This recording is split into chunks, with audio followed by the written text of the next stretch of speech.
क्योंकि मेरे अतिरिक्त भी मेरा कोई हो सकता है, यही भाव संसार है। इसलिए पहले सूत्र में बड़ी क्रांति है। पहली चिंगारी शिव फेंकते हैं तुम्हारी तरफ, और वो ये है कि तुम जान लो कि तुम ही बस तुम्हारे हो, बाकी कोई तुम्हारा नहीं। इससे बड़ा विषाद मन को पकड़ेगा, क्योंकि तुमने दूसरों के साथ बड़े संबंध बना रखे, बड़े सपने संजो रखे, दूसरों के साथ तुम्हारी बड़ी आशाएं जुड़ी हैं। मां देख रही है कि बेटा बड़ा होगा, बड़ी आशाएं जुड़ी हैं। बाप देख रहा है कि बेटा बड़ा होगा, बड़ी आशाएं जुड़ी हैं। और इन सारी आशाओं में तुम अपने को खो रहे हो। यही तुम्हारे पिता भी इन्हीं आशाओं को कर करके समाप्त हुए तुम्हारे लिए। तुमसे क्या उन्हें मिला? यही आशाएं कर करके तुम समाप्त हो जाओगे। तुम्हारे बेटे से तुम्हें कुछ मिलेगा ना, और तुम्हारा बेटा भी यही मूर्खता जारी रखेगा, वो अपने बेटों से आशाएं करेगा। नहीं, अपनी तरफ देखो, न तो पीछे न आगे, कोई भी तुम्हारा नहीं है। कोई बेटा तुम्हें नहीं भर सकेगा, कोई संबंध तुम्हारी आत्मा नहीं बन सकता। तुम्हारे अतिरिक्त तुम्हारा कोई मित्र नहीं है। लेकिन तब बड़ा डर लगता है, क्योंकि लगता है कि तुम अकेले हो गए। और आदमी इतना भयभीत है कि गली से गुजरता है अकेले में तो भी जोर से गीत गाने लगता है।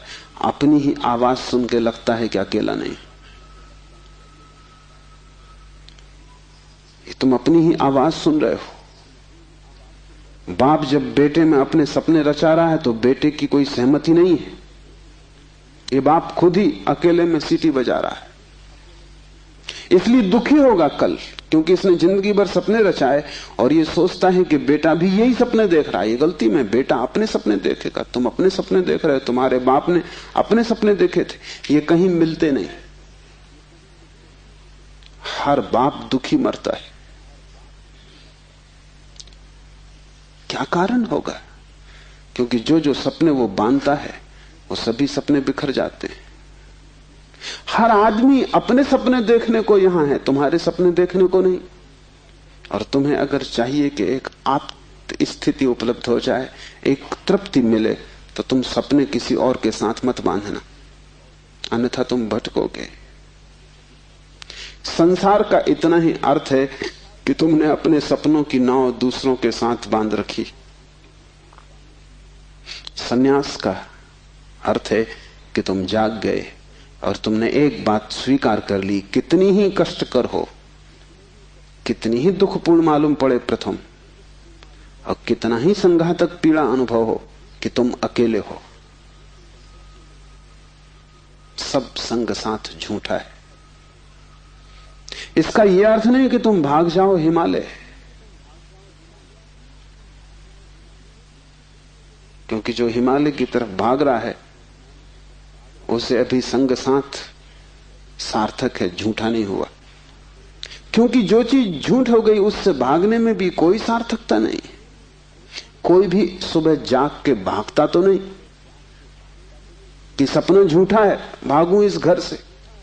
सपना झूठा हो गया, बात खत्म हो गई, उसमें भागना क्या है। लेकिन एक आदमी है जो भाग रहा है पत्नी से, बच्चों से। इसका भागना बताता है, इसने सुन लिया होगा कि सपना झूठा है, लेकिन अभी इसे खुद पता नहीं चला। कल तक ये पत्नी की तरफ भागता था, पत्नी की तरफ पीठ करके भागता है, लेकिन दोनों ही अर्थों में पत्नी सार्थक थी।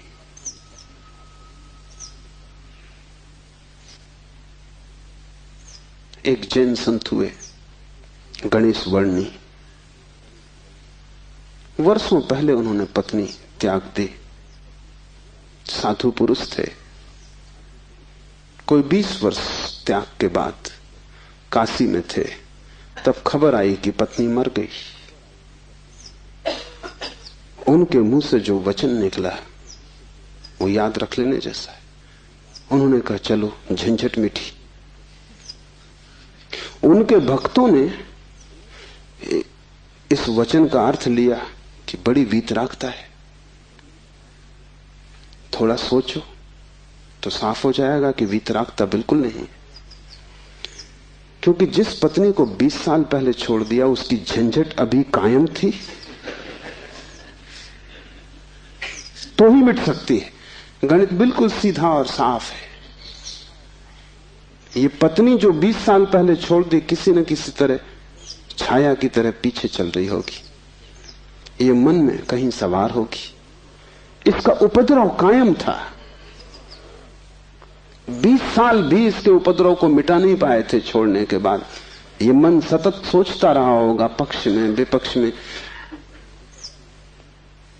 पत्नी के मरने पर ये वचन कि चलो झंझट मिटी, पत्नी के संबंध में कुछ भी नहीं बताते, सिर्फ पति के संबंध में बताते कि आदमी भाग तो गया छोड़कर, लेकिन छोड़ ना पाया।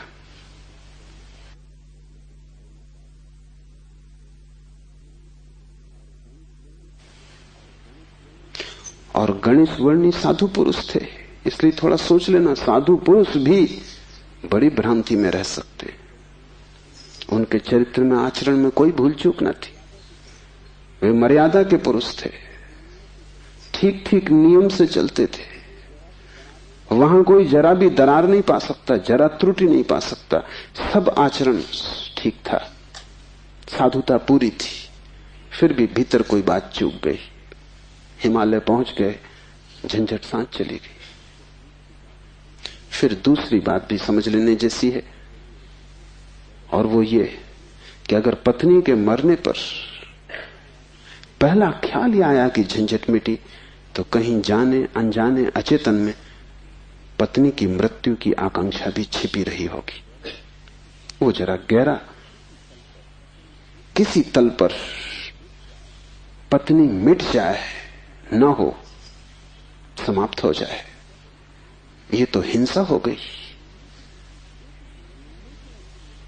लेकिन एक एक वचन भी अकारण नहीं आता, आसमान से नहीं आता। एक एक वचन भी भीतर से आता। और ऐसे क्षणों में जबकि पत्नी मर गई इसकी खबर आई हो, तुम ठीक ठीक अपने रोजमर्रा के व्यवसायी होश में नहीं होते हो, तब तुमसे जो बात निकलती है वो ज्यादा सही होती। घंटे भर बाद तुम्हें मौका मिल जाएगा, तुम खुद ही सोच समझ के लीप पोता कर लोगे। तुम फिर जो कहोगे वो बात झूठी हो जाएगी। लेकिन तत्क्षण उस क्षण में वर्णी चूक गए। वो जो 20 साल से उन्होंने चारों तरफ साधुता का व्यवस्था कर रखी थी, उस क्षण में भूल गए। जब वर्णी को ऐसा घट सकता है तो तुम्हें तो सहज ही घट सकता है। भागने से कुछ भी ना होगा, भागकर कोई भी कभी भाग नहीं पाया। लेकिन भक्त इसको न देख पाएंगे। उन्होंने तो वर्णी की कथा में इसको बड़े बहुमूल्य वचन की तरह संग्रहित किया है, ये सोच के कि देखो आदमी कैसा वीतराग है। तुम्हें पता भी नहीं हो सकता कि वीतरागता क्या है। तुम राग में जीते हो, तुम्हें विराग समझ में आता है, तुमसे जो विपरीत है वो समझ में आता है। तुम जानते हो कि तुम पत्नी को छोड़ के नहीं जा सकते, और ये आदमी छोड़ के चला गया, ये आदमी तुमसे बड़ा है, ये तुमसे विपरीत है, लेकिन तुमसे भिन्न नहीं। तुम पैर के बल खड़े हो, ये आदमी सिर के बल खड़ा है, लेकिन तुम्हारे मन में और इसके मन में रत्ती भर भी फर्क नहीं। खोज के देखो, तुम सभी सोचते हो कि पत्नी झंझट। तुम एक आध ऐसा पति पा सकते हो जो कहे पत्नी झंझट नहीं। पत्नी के सामने मत पूछना, एकांत में अकेले। मुल्ला नसरुद्दीन ने मुझे कहा है कि मैं भी कभी सुखी था, लेकिन ये मुझे पता ही तब चला जब मैंने विवाह कर लिया, और तब फिर बहुत देर हो चुकी थी।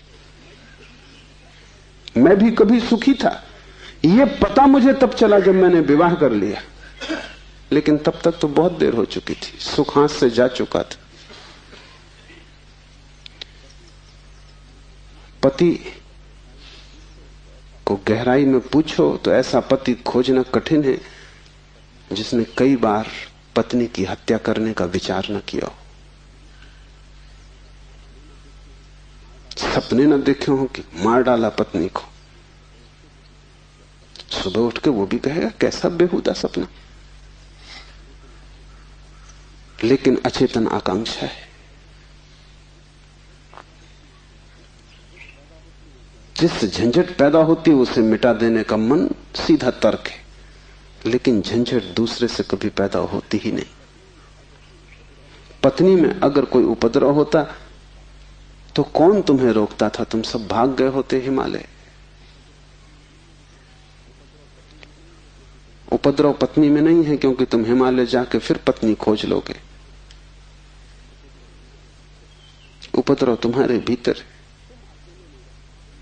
तुम अकेले नहीं रह सकते, तुम्हें कोई दूसरा चाहिए। अकेले में तुम डरते हो, कोई दूसरा,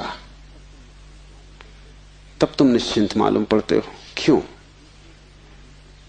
दूसरे की मौजूदगी से आश्वासन मिलता है। दुख में सुख में कोई साथी है, जीवन में मृत्यु में कोई साथी है।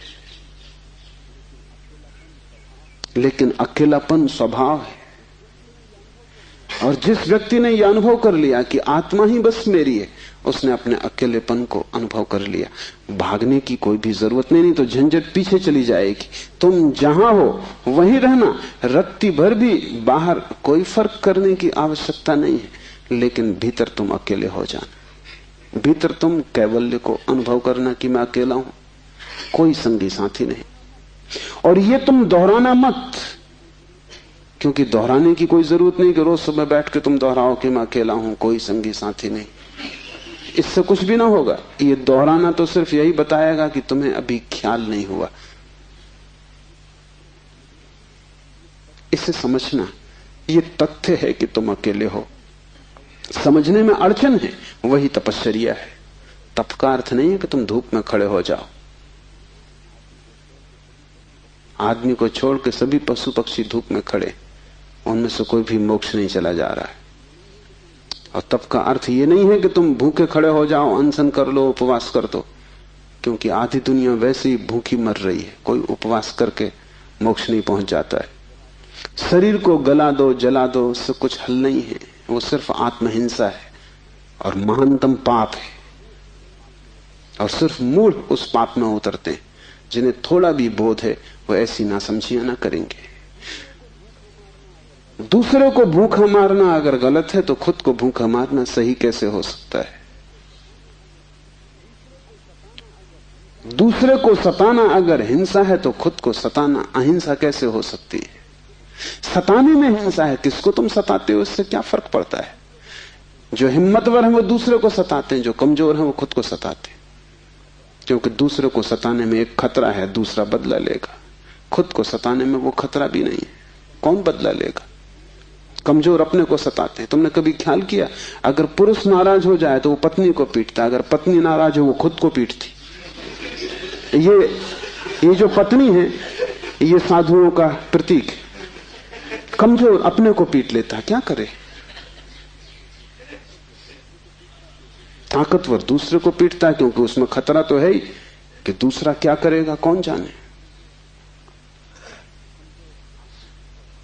कमजोर आत्महिंसक हो जाता है और ताकतवर परहिंसक होता है। और धार्मिक वो है जो अहिंसक, न वो दूसरे को सताता है न खुद को सताता है। सताने की बात ही व्यर्थ है।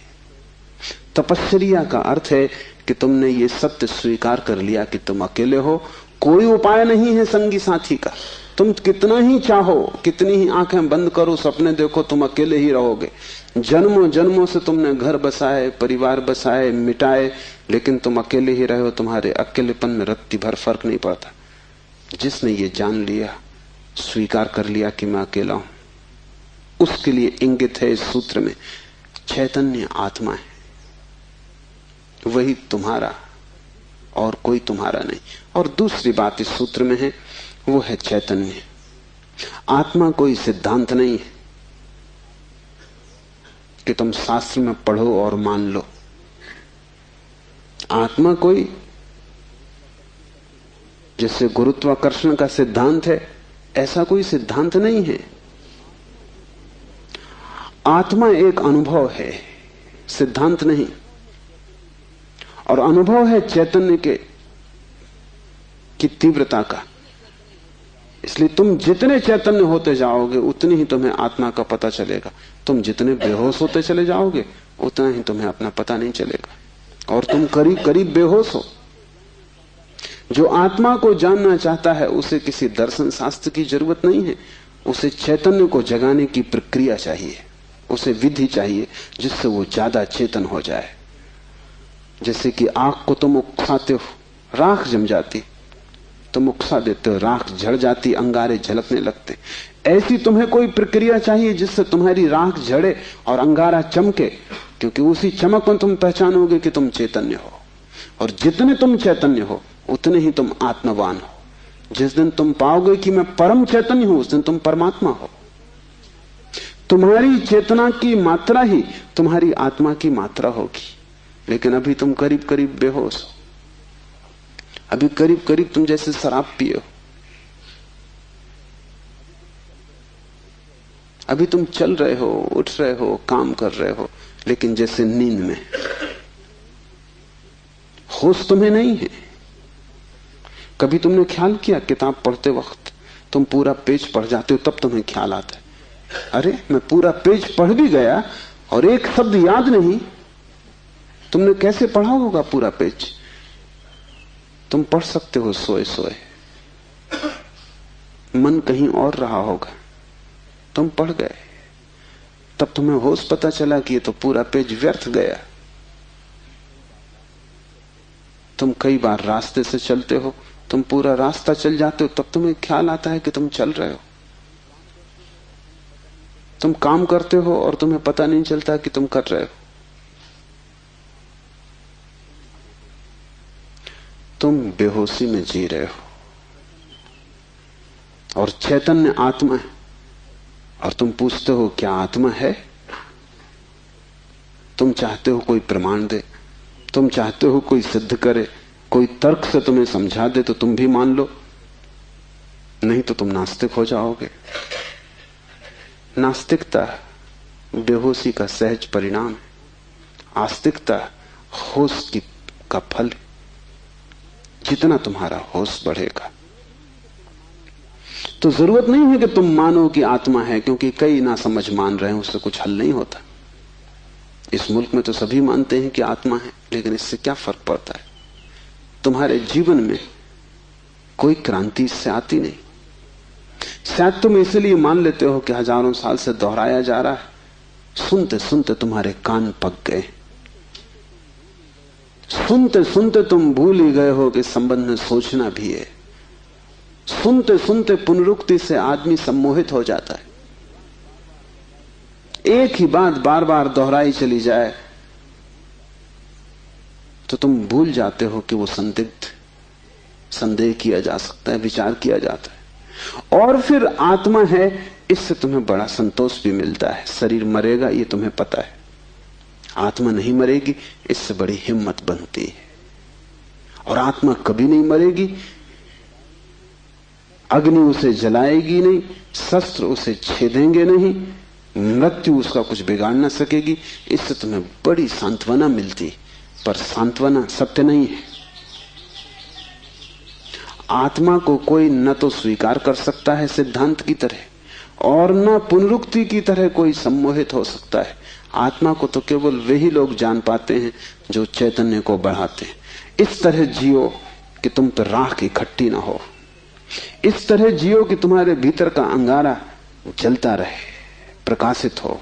इस तरह जियो कि प्रति क्षण तुम होश में रहो, बेहोश नहीं। मुल्ला नसरुद्दीन को बच्चा पैदा हुआ, पहला ही लड़का था। नसरुद्दीन बड़ा खुश हुआ, अपने खास मित्र को बुलाया, खुशी मनाने दोनों शराब घर में गए। क्योंकि तुम एक ही खुशी जानते हो, बेहोशी। ये बड़े मजे की बात है। शिव, बुद्ध, महावीर, वे सब चिल्ला चिल्ला के कहते हैं कि दुनिया में एक ही आनंद है, वो है होश। और तुम एक ही सुख जानते हो, वो है बेहोशी। या तो तुम ठीक हो या वो ठीक है, दोनों तो ठीक नहीं हो सकते।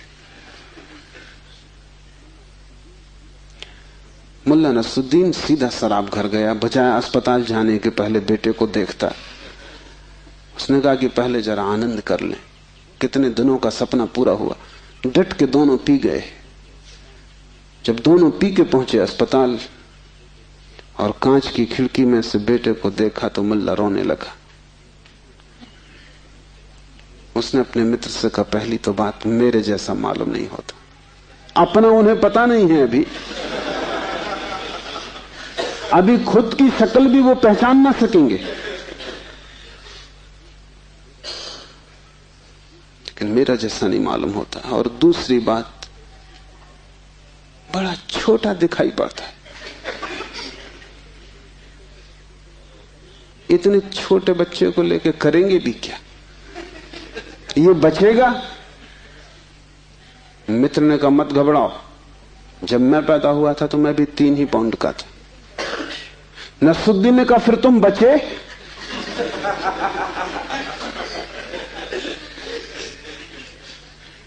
मित्र सोचने लगा, क्योंकि वो भी बेहोशी में था। उसने कहा, पक्का नहीं कह सकता।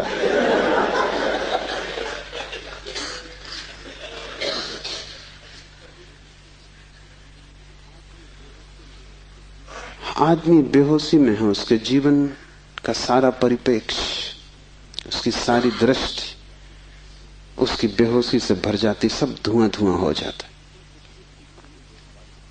तुम कुछ भी ठीक से नहीं देख पाते, और तुम एक ही सुख जानते हो कि जब तुम अपने को भूल जाते हो, चाहे सिनेमा हो, चाहे संगीत हो, चाहे सेक्स हो, जहां भी तुम अपने को भूल जाते हो वहीं तुम कहते हो बड़ा सुख आया। भूलने को तुम सुख कहते हो, विस्मरण को? कारण है, क्योंकि जब भी तुम होश से भरते हो तुम सिवाय दुख के अपने जीवन में कुछ भी नहीं पाते। इसलिए जब भी तुम देखते हो जीवन को, जरा ही सजग हो के तुम पाते हो दुख दुख, कुरूपता चारों तरफ।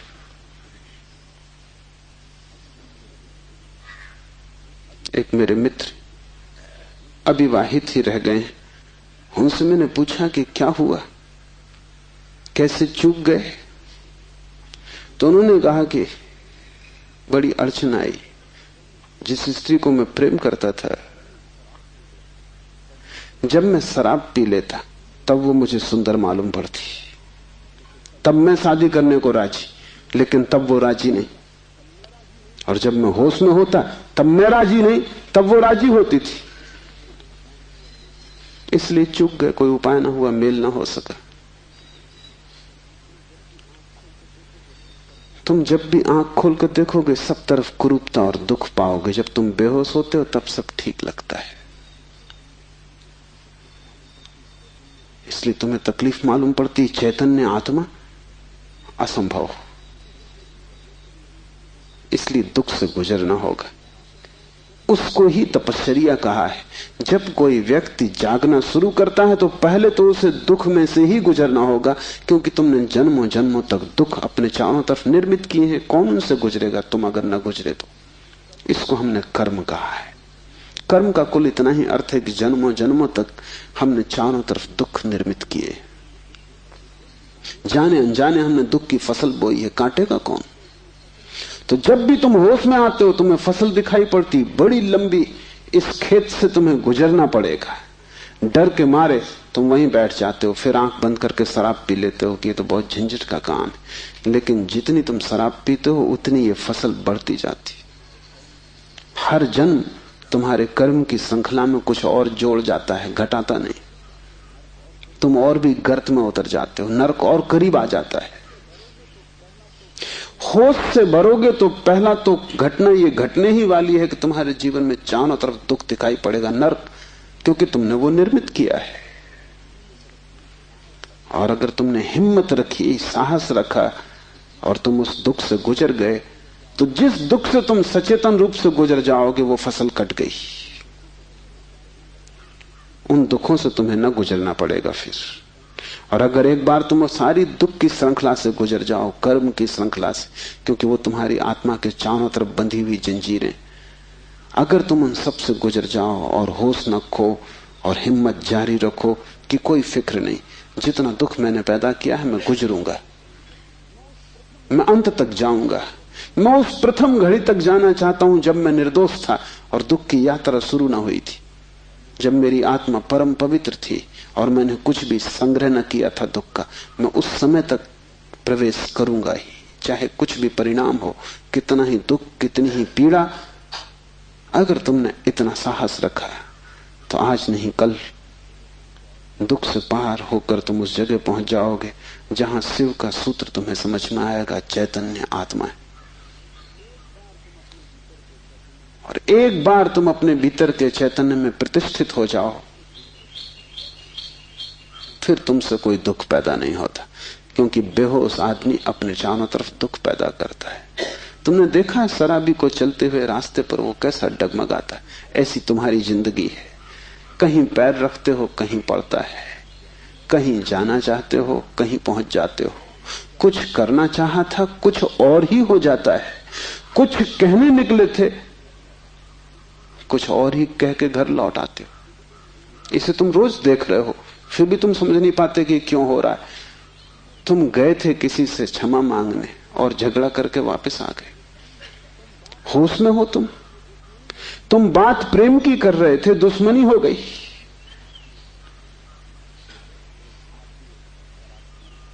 एक आदमी शराब पिए आकाश की तरफ देखता हुआ चला जा रहा था। एक कार उसके पास से निकली, बामुश्किल ड्राइवर बचा पाया। गाड़ी रोक के ड्राइवर ने कहा, महानुभाव, अगर आप नहीं देखते वहां जहां आप जा रहे हैं तो फिर आप वहीं चले जाएंगे जहां आप देख रहे हैं।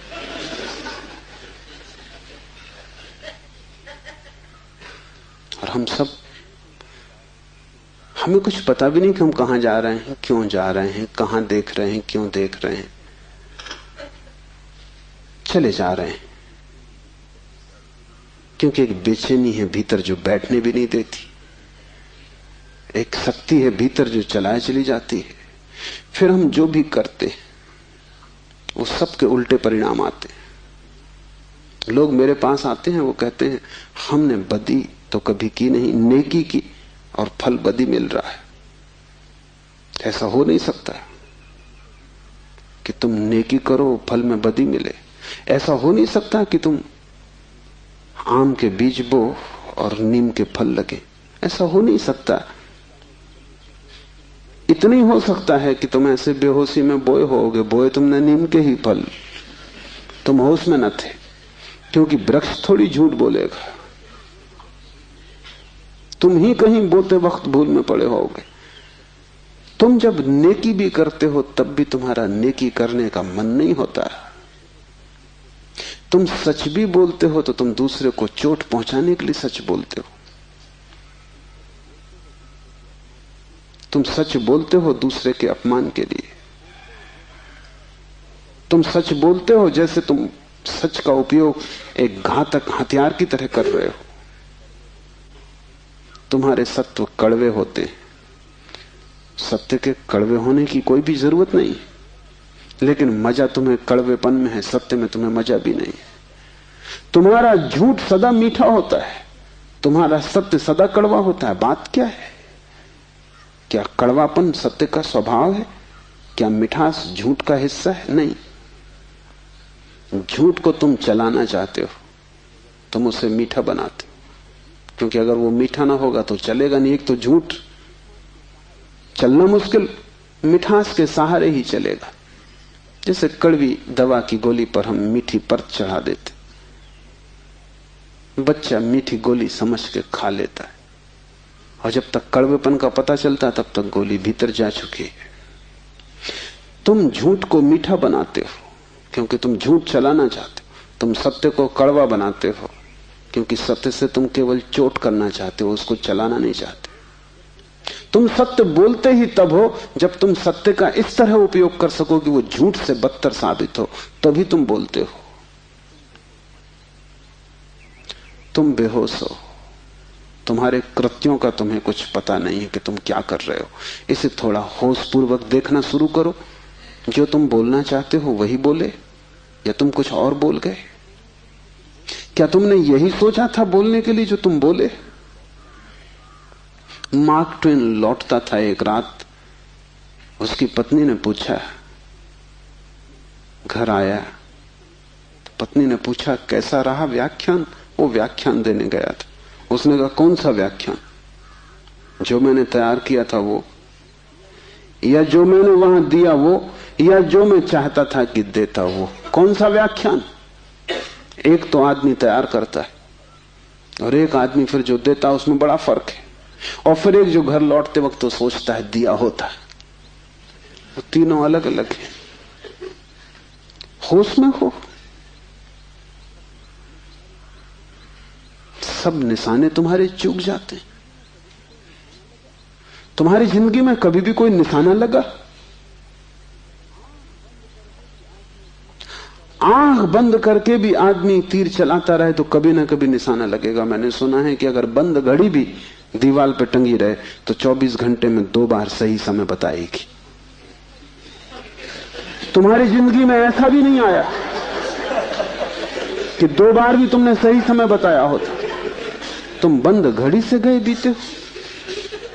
अंधेरे में भी आदमी तीर चलाता रहे तो कभी ना कभी निशान पे लग जाएगा। तुम खुली आंख से होश में प्रकाश में तीर चलाते हो, कभी निशाने पे नहीं लगता। क्या बात होगी?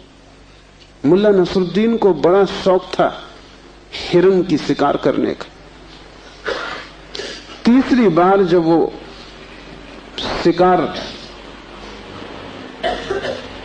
करने जंगल पहुंचा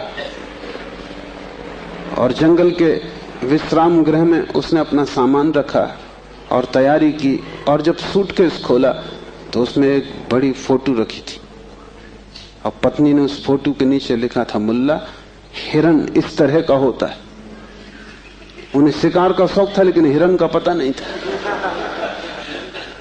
तुम कुछ भी मार मूर के घर आ जाओगे, हिरन ठीक से फोटो देख लेना।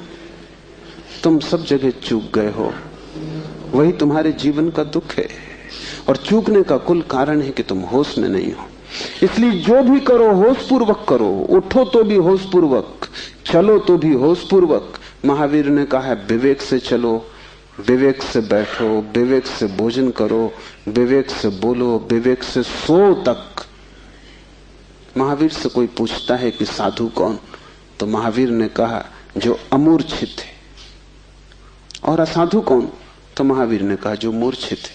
जो सोया सोया जी रहा है वो असाधु, जो जागा जागा जी रहा है वो साधु। यही शिव कह रहे हैं, चैतन्य आत्मा। चैतन्य को बढ़ाओ।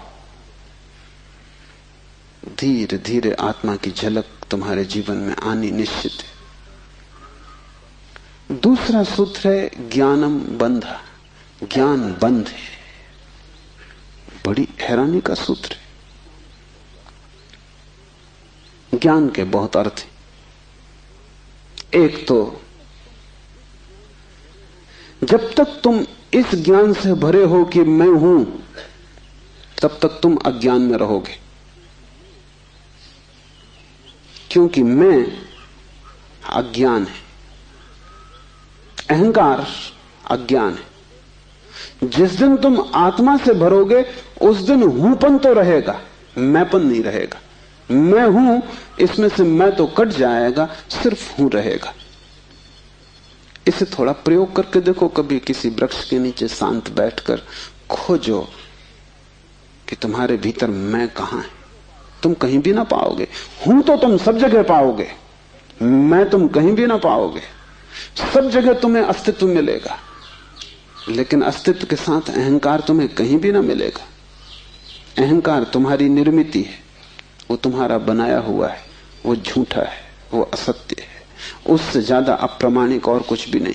वो काम चलाऊ है, उसकी संसार में जरूरत है, लेकिन उसकी सत्य में कहीं भी कोई स्थान नहीं।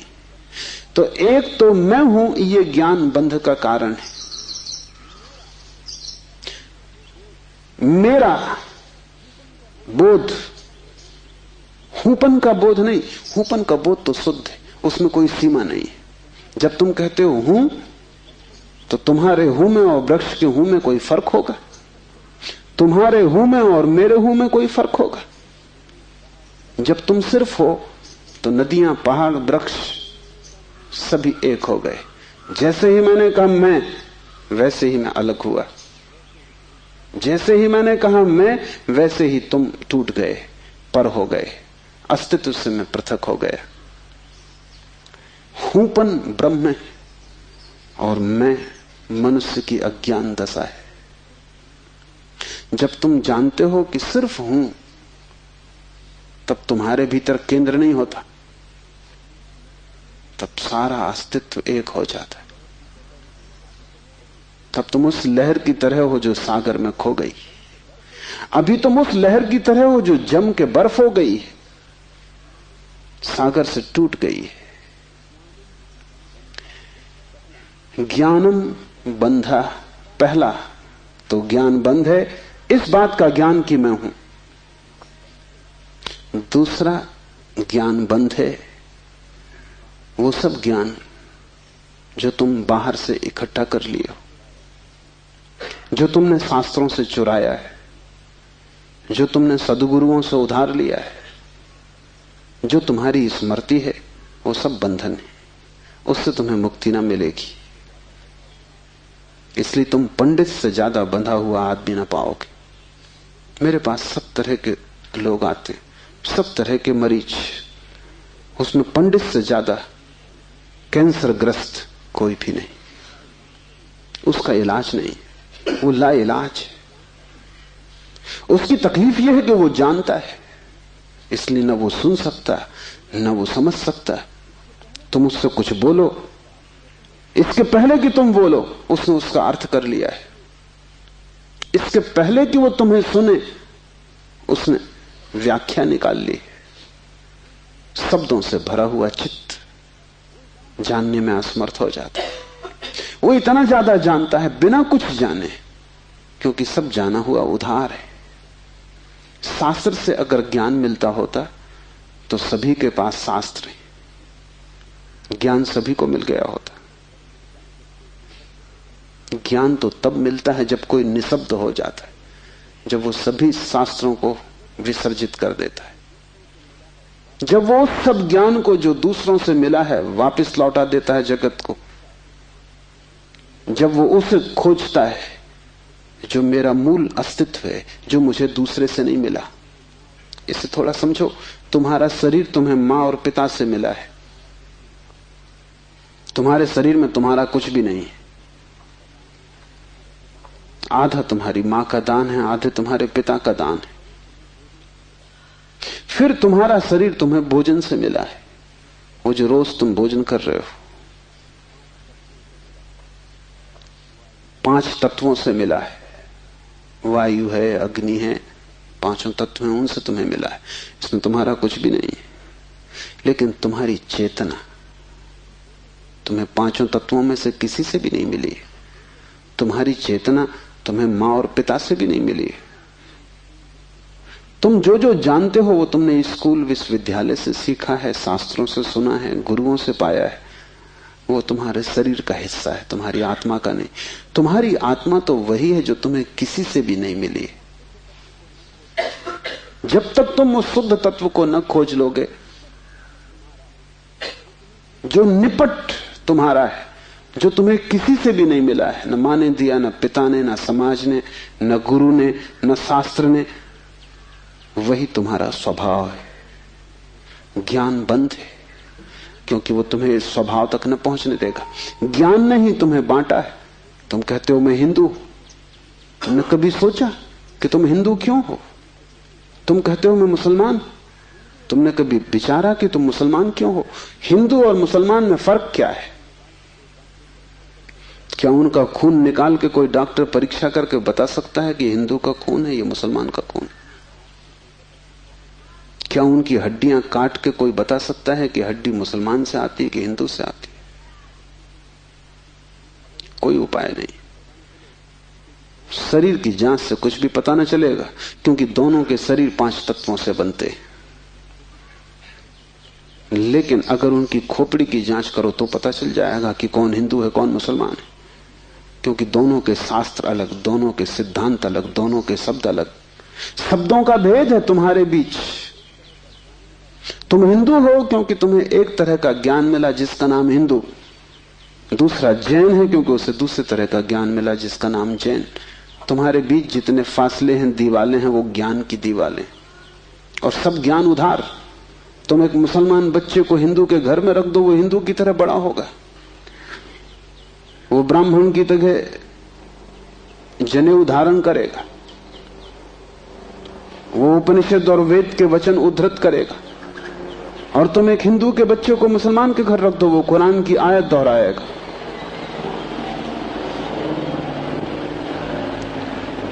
ज्ञान तुम्हें बांटता है, क्योंकि ज्ञान तुम्हारे चारों तरफ एक दीवार खींच देता है, और ज्ञान तुम्हें लड़ाता है, और ज्ञान तुम्हारे जीवन में वैमनस्य और शत्रुता पैदा करता है। थोड़ी देर को सोचो, अगर तुम्हें कुछ भी ना सिखाया जाए कि तुम हिंदू हो या मुसलमान या जैन या पारसी, तो तुम क्या करोगे? तुम बड़े होगे एक मनुष्य की भांति। तुम्हारे बीच कोई दीवार ना होगी। दुनिया में कोई 300 धर्म है, 300 कारागृह, और हर आदमी पैदा होते से एक कारागृह या दूसरे कारागृह में डाल दिया जाता है। और पंडित पुरोहित बड़ी चेष्टा करते हैं कि बच्चे पे जल्दी से जल्दी कब्जा हो जाए। उसको वो धर्म शिक्षा कहते हैं। उससे ज्यादा अधर्म और कुछ भी नहीं है। वो उसको धर्म शिक्षा कहते हैं। 7 साल के पहले बच्चे को पकड़ लें, क्योंकि 7 साल का बच्चा अगर बड़ा हो गया तो फिर पकड़ना रोज रोज मुश्किल होता जाएगा। और बच्चे को अगर थोड़ा भी बोध आ गया तो फिर वो सवाल उठाने लगेगा, और सवालों का जवाब पंडितों के पास बिल्कुल नहीं है। पंडित सिर्फ मूढ़ों को तृप्त कर पाते हैं। जितनी कम बुद्धि का आदमी हो, पंडित से उतनी जल्दी तृप्त हो जाता है। वो एक प्रश्न पूछता, उत्तर मिल जाता है। तुम जाते हो पंडित से पूछते हो संसार को किसने बनाया, वो कहता भगवान ने। तुम प्रसन्न घर लौटाते हो बिना पूछे कि भगवान को किसने बनाया। अगर तुम दूसरा प्रश्न पूछते, पंडित नाराज हो जाते, क्योंकि उसका उसे भी पता नहीं, किताब में वो लिखा नहीं। और फिर झंझट की बात है, परमात्मा को किसने बनाया। फिर तुम पूछते ही चले जाओगे, वो कोई भी जवाब दे, तुम पूछोगे उसको किसने बनाया। अगर गौर से देखो तो तुम्हारे पहले सवाल का जवाब दिया नहीं गया है। पंडित ने तुम्हें सिर्फ संतुष्ट कर दिया क्योंकि तुम बहुत बुद्धिमान नहीं। और बच्चे अबोध, उनका अभी तर्क नहीं जगा, विचार नहीं जगा, अभी वो प्रश्न नहीं पूछ सकते। अभी तुम जो भी कचरा उनके दिमाग में डाल दो, वो उसे स्वीकार कर लेंगे। बच्चे सभी को स्वीकार कर लेते हैं क्योंकि वो सोचते हैं जो भी दिया जा रहा है वो सभी ठीक है। बच्चा ज्यादा सवाल नहीं उठा सकता, सवाल उठाने के लिए थोड़ी प्रौढ़ता चाहिए। इसलिए सभी धर्म बच्चों की गर्दन पकड़ लेते हैं और फांसी लगा देते हैं। फांसी बड़ी सुंदर है। किसी के गले में बाइबल लटकी है, किसी के गले में समयसार लटका है, किसी के गले में कुरान लटकी है, किसी के गले में गीता लटकी। ये इतने प्रीतिकर बंधन है कि इनको छोड़ने की हिम्मत फिर जुटानी बहुत मुश्किल है। और जब भी तुम इन्हें छोड़ना चाहोगे, एक खतरा सामने आ जाएगा, क्योंकि इन्हें छोड़ा तो तुम अज्ञानी। क्योंकि जैसे तुम इनको छोड़ोगे तुम पाओगे मैं तो कुछ जानता नहीं, बस ये किताब सारी संपदा है, इसको संभालो। अपने अज्ञान को छिपाने का यही तो एक उपाय है। लेकिन अज्ञान छिपने से अगर मिटता होता तो बड़ी आसान बात हो गई होती। अज्ञान छिपने से बढ़ता है, जैसे कोई अपने घाव को छिपा ले, उससे कुछ मिटेगा नहीं। घाव और भीतर भीतर बढ़ेगा, मवाद पूरे शरीर में फैल जाएगी। शिव कहते हैं ज्ञान बंद है, ज्ञान सीखा हुआ, ज्ञान उधार, ज्ञान दूसरे से लिया हुआ बंधन का कारण है। तुम उस सब को छोड़ देना जो दूसरे से मिला है। तुम उसकी तलाश करना जो तुम्हें किसी से भी नहीं मिला। तुम उसकी खोज में निकलना, उस चेहरे की खोज में जो तुम्हारा है। तुम्हारे भीतर छिपा हुआ एक झरना है चैतन्य का, जो तुम्हें किसी से भी नहीं मिला, जो तुम्हारा स्वभाव है, जो तुम्हारी निज संपदा है, निजत्व है, वही तुम्हारी आत्मा है। तीसरा सूत्र है योनि वर्ग और कला शरीर है। योनि से अर्थ है प्रकृति, इसलिए हम स्त्री को प्रकृति कहते हैं। स्त्री शरीर देती है, वो प्रकृति की प्रतीक है। और कला का अर्थ है कर्ता का भाव। एक ही कला है, वो कला है संसार में उतरने की कला, और वो है कर्ता का भाव। इन दो चीजों से मिलकर तुम्हारा शरीर निर्मित होता है। तुम्हारे कर्ता का भाव, तुम्हारा अहंकार, और प्रकृति से मिला हुआ शरीर। अगर तुम्हारे भीतर कर्ता का भाव है तो तुम्हें योग्य शरीर प्रकृति देती चली जाएगी। इसी तरह तुम बार बार जन्मे हो। कभी तुम पशु थे, कभी पक्षी थे, कभी वृक्ष थे, कभी मनुष्य। तुमने जो चाहा है वो तुम्हें मिला है। तुमने जो आकांक्षा की है, तुमने जो कर्तृत्व की वासना की है, वही घट गया है। तुम्हारे कर्तृत्व की वासना घटना बन जाती है, विचार वस्तुएं बन जाते हैं। इसलिए बहुत सोच विचार के वासना करना, क्योंकि सभी वासनाएं पूरी हो जाती हैं देर अबेर। अगर तुम बहुत बार देखते हो आकाश में पक्षी को और सोचते हो कैसी स्वतंत्रता पक्षी को, खास हम पक्षी होते, देर न लगेगी, जल्दी तुम पक्षी हो जाओ। तुम अगर देखते हो एक कुत्ते को संभोग करते हुए और तुम सोचते हो कैसी स्वतंत्रता, कैसा सुख, जल्दी ही तुम कुत्ते हो जाओ। तुम जो भी वासना अपने भीतर संग्रहित करते हो वो बीज बन जाती। प्रकृति तो केवल शरीर देती है, कलाकार तो तुम ही हो, स्वयं को निर्माण करने वाले। अपने शरीर को तुमने ही बनाया है, ये कला का अर्थ है। कोई तुम्हें शरीर नहीं दे रहा है, तुम्हारी वासना ही निर्मित करती है। तुमने कभी ख्याल किया, रात तुम सोते हो तो आखिरी जो विचार होता है सोते समय, वही सुबह उठते वक्त पहला विचार होगा। रात भर तुम सोए रहे, वो बीज की तरह विचार भीतर पड़ा रहा, जो अंतिम था वो सुबह प्रथम होगा। तुम मरोगे इस शरीर से, आखिरी मरते क्षण में तुम्हारे सारे जीवन की वासना संग्रहित होकर बीज बन जाएगी। वही बीज नया गर्भ बन जाएगा। जहां से तुम मिटे वहीं से तुम फिर शुरू हो जाओगे। तुम जो भी हो ये तुम्हारा ही कृत्य है, किसी दूसरे को दोष मत देना। यहां कोई दूसरा है भी नहीं जिसको दोष दिया जा सके। ये तुम्हारे ही कर्मों का संचित फल है।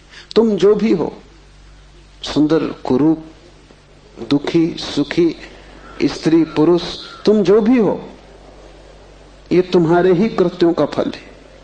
तुम ही हो कलाकार अपने जीवन के। मत कहना कि भाग्य ने बनाया है, क्योंकि वो धोखा है। उस भांति तुम जिम्मेवारी किसी और पर टाल रहे हो। मत कहना कि परमात्मा ने भेजा है। तुम परमात्मा पर जिम्मेदारी मत डालना, क्योंकि ये तरकीब है खुद के दायित्व से बचने की। इस कारागृह में तुम अपने ही कारण हो। जो व्यक्ति इस बात को ठीक से समझ लेता है कि अपने ही कारण मैं यहां हूं, उसके जीवन में क्रांति शुरू हो जाती। शिव कह रहे हैं योनि वर्ग और कला शरीर है। प्रकृति तो सिर्फ योनि है, वो तो सिर्फ गर्भ है। तुम्हारा अहंकार उस योनि में बीज बनता है। तुम्हारे कर्तृत्व का भाव कि मैं ये करूं, मैं ये पाऊं, मैं ये हो जाऊं, उसमें बीज बनता है। और जहां भी तुम्हारे कर्तृत्व की कला और प्रकृति की योनि का मिलन होता है, शरीर निर्मित हो जाता है। इसलिए बुद्ध पुरुष कहते हैं सभी वासनाओं को छोड़ दो, तभी तुम मुक्त हो सकोगे। तुमने अगर स्वर्ग की वासना की तो तुम देवता हो जाओगे, लेकिन वो भी मुक्ति ना होगी, क्योंकि वासनाओं से कभी भी अशरीर की स्थिति पैदा नहीं होती। सभी वासनाओं से शरीर निर्मित होते हैं। जब तक तुम निर्वासना को उपलब्ध नहीं हो, जब तक तृष्णा तुमने पूरी ही नहीं छोड़ दी,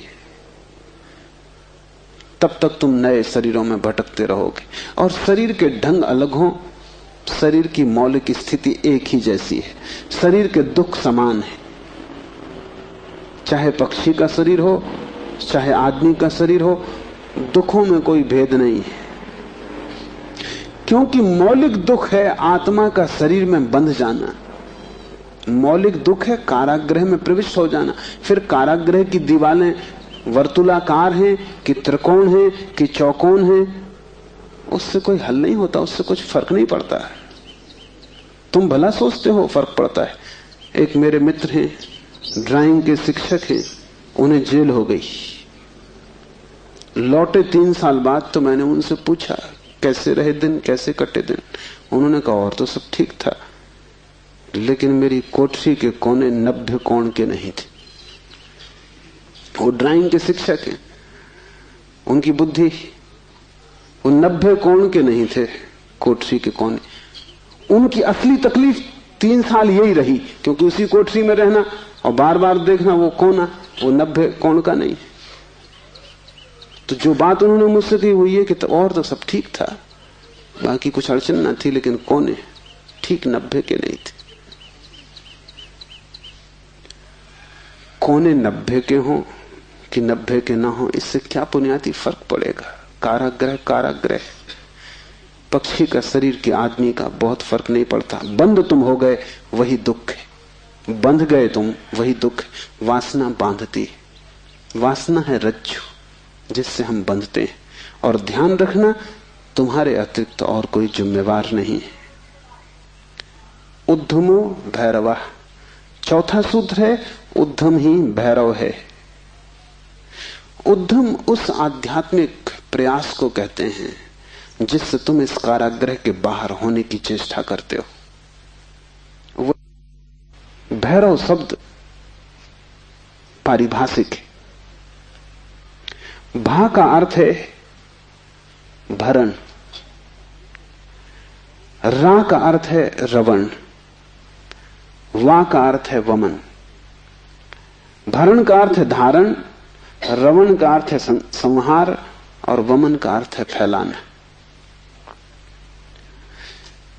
भैरव का अर्थ है ब्रह्म, जो धारण किए है, जो संभाले है, जिसमें हम पैदा होंगे और जिसमें हम मिटेंगे, जो विस्तार है और जो ही संकोच बनेगा, जो सृष्टि का उद्भव है और जिसमें प्रलय होगा।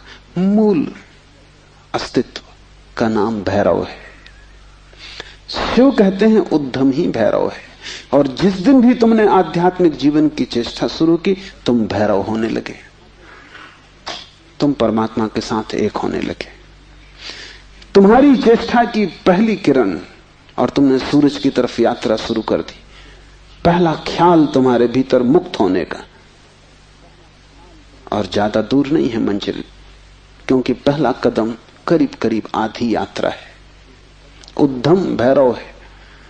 पाओगे देर लगेगी, मंजिल पहुंचने में समय लगेगा, लेकिन तुमने चेष्टा शुरू की और तुम्हारे भीतर बीज आरोपित हो गया कि मैं उठूं इस कारागृह के बाहर, मैं जाऊं शरीर से मुक्त हूं, मैं हटूं वासना से, मैं अब और बीज न बोऊं इस संसार को बढ़ाने के, मैं और जन्मों की आकांक्षा न करूं। तुम्हारे भीतर जैसे ही ये भाव सघन होना शुरू हुआ कि अब मैं मूर्छा को तोड़ूं और चैतन्य बनूं, वैसे ही तुम भैरव होने लगे, वैसे ही तुम ब्रह्म के साथ एक होने लगे। क्योंकि वस्तुतः तो तुम एक हो ही, सिर्फ तुम्हें स्मरण आ जाए। मूलतः तो तुम एक हो ही, तुम उसी सागर के झरने हो, तुम उसी सूरज की किरण हो, तुम उसी महाआकाश के एक छोटे से खंड हो। पर तुम्हें स्मरण आना शुरू हो जाए और दीवारें विसर्जित होने लगे तो तुम उस महाकाश के साथ एक हो जाओगे। उद्धम भैरव है। बड़ी सघन चेष्टा करनी जरूरी है, क्योंकि नींद गहरी है।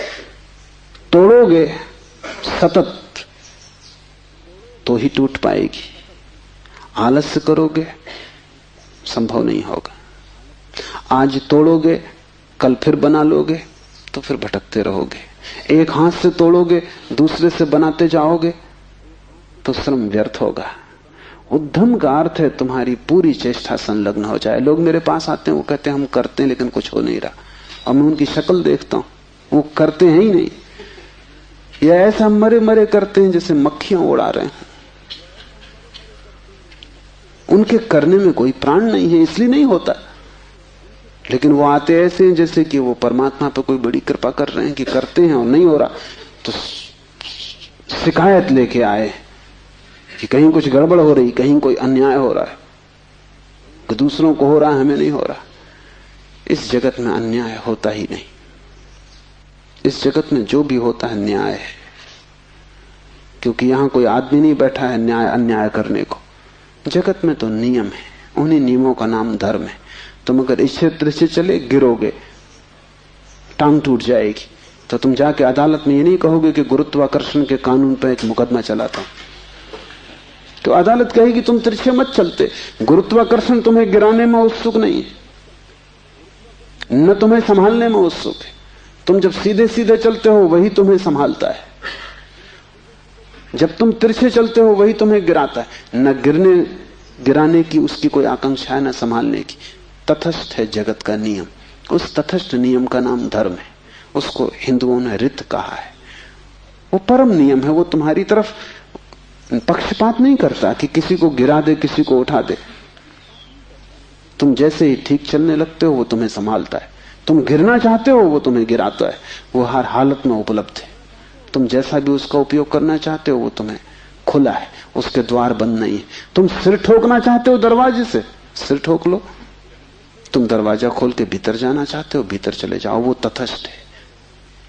उद्यम भैरव है, महान श्रम चाहिए। उद्यम का अर्थ है प्रगाढ़ श्रम, तुम्हारी समग्रता लग जाए श्रम में, उसका नाम उद्यम है। और तब देर न लगी कि तुम्हारे भैरव हो जाने में। शक्ति चक्र के संधान से विश्व का संहार हो जाता है, 5वां सूत्र है। और अगर तुमने ठीक उद्यम किया, अगर तुमने अपनी संपूर्ण ऊर्जा को संलग्न कर दिया चेष्टा में, सत्य की खोज, परमात्मा की खोज या आत्मा की खोज में, तो तुम्हारे भीतर जो शक्ति का चक्र है वो पूर्ण हो जाता है। अभी तुम्हारे भीतर शक्ति का चक्र पूर्ण नहीं है, कटा बटा है। वैज्ञानिक कहते हैं कि बुद्धिमान से बुद्धिमान आदमी भी अपनी 15% से ज्यादा प्रतिभा का उपयोग नहीं करता। 85% प्रतिभा ऐसे ही सड़ जाती। ये तो बुद्धिमान आदमी की बात है। बुद्धू का क्या हिसाब, वो तो शायद करते ही नहीं। हम अपने शरीर की भी ऊर्जा का पूरा उपयोग नहीं करते, 5% ज्यादा से ज्यादा। तो अगर हम मंदे मंदे जीते, अगर हमारा दिया टिमटिमाता टिमटिमाता लगता है, तो कसूर किसका है? तुम जीते ही नहीं पूरी तरह। जैसे तुम जीने से भी भयभीत हो कि लपट कहीं जोर से ना आ जाए। तुम डरे डरे हो, तुम कपते कपते जीते हो। तो फिर शक्ति का जो चक्र है तुम्हारे भीतर वो पूरा नहीं हो पाता। तो तुम्हारी गाड़ी ऐसे चलती है जैसे कभी कार को तुमने देखा हो, पेट्रोल कभी आता कभी नहीं आता, कभी कचरा आता, तो कार ऐसे चलती जैसे हिचकी खा रही हो। बस ऐसा तुम्हारा जीवन है, हिचकी खाते तुम चलते हो।